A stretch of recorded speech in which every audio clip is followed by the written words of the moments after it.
बिहार चुनाव में जेएमएम ताल ठोक रही है। वैसे महागठबंधन में सीटों का बंटवारा हो चुका है। ऐसे में जेएमएम को सीट को लेकर संशय की स्थिति उत्पन्न हो गई है।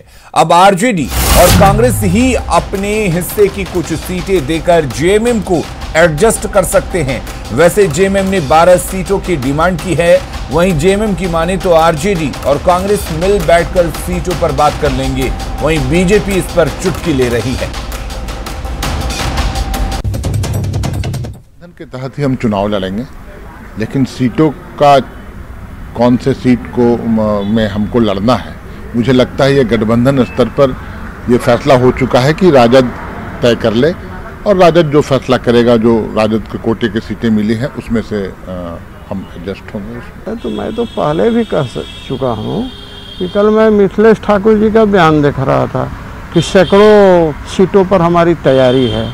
जब सैकड़ों सीटों पर तैयारी है तो मैं समझता हूँ कम से कम इन्हें 50 सीट तो मिलना ही चाहिए। जेएमएम हम लोगों का अभिन्न अंग है और हम समझते हैं कि हमें अपनी कुर्बानी देने पड़े, चाहे राजद को देनी पड़े या महागठबंधन के जो साथ लोग हैं उनको, लेकिन जेएमएम को निश्चित रूप से एक जो उनकी डिमांड है उसको उसके मद्देनजर रखते हुए और सीट का जो विनेबिलिटी का मामला है उसको ध्यान में रख करके निश्चित रूप से उनको भी मान सम्मान मिलेगा। और झारखंड में सरकारी विभागों में खाली पड़े पदों को भरने की तैयारी की जा रही है।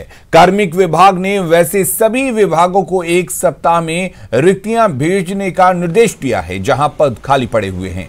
कार्मिक विभाग के इस फैसले से राज्य में बड़े पैमाने पर नियुक्ति प्रक्रिया शुरू होने की संभावना जताई जा रही है। क्या है पूरी प्रक्रिया, जानकारी दे रहे संवाददाता भुवन किशोर झा। राज्य के सरकारी विभागों में बड़े पैमाने पर रिक्तियां हैं, जिसको ध्यान में रखते हुए कार्मिक विभाग ने सभी विभागों से रिक्तियों की सूची मांगी है, जिसके तहत आने वाले समय में नियुक्ति प्रक्रिया तेज की जाएगी।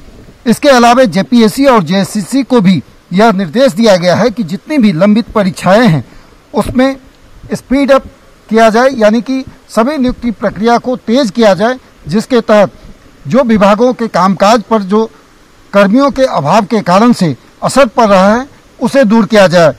अब देखना होगा कि 1 सप्ताह के अंदर कार्मिक विभाग ने सभी अपने अधीनस्थ विभागों से जो सूची मांगी है उसके बाद सरकार क्या निर्णय लेती है। लेकिन इतना तो साफ है कि राज्य में बड़े पैमाने पर सरकारी विभागों में खाली पद हैं, जिसके भरने की प्रक्रिया को शुरू करने की तैयारी की जा रही है।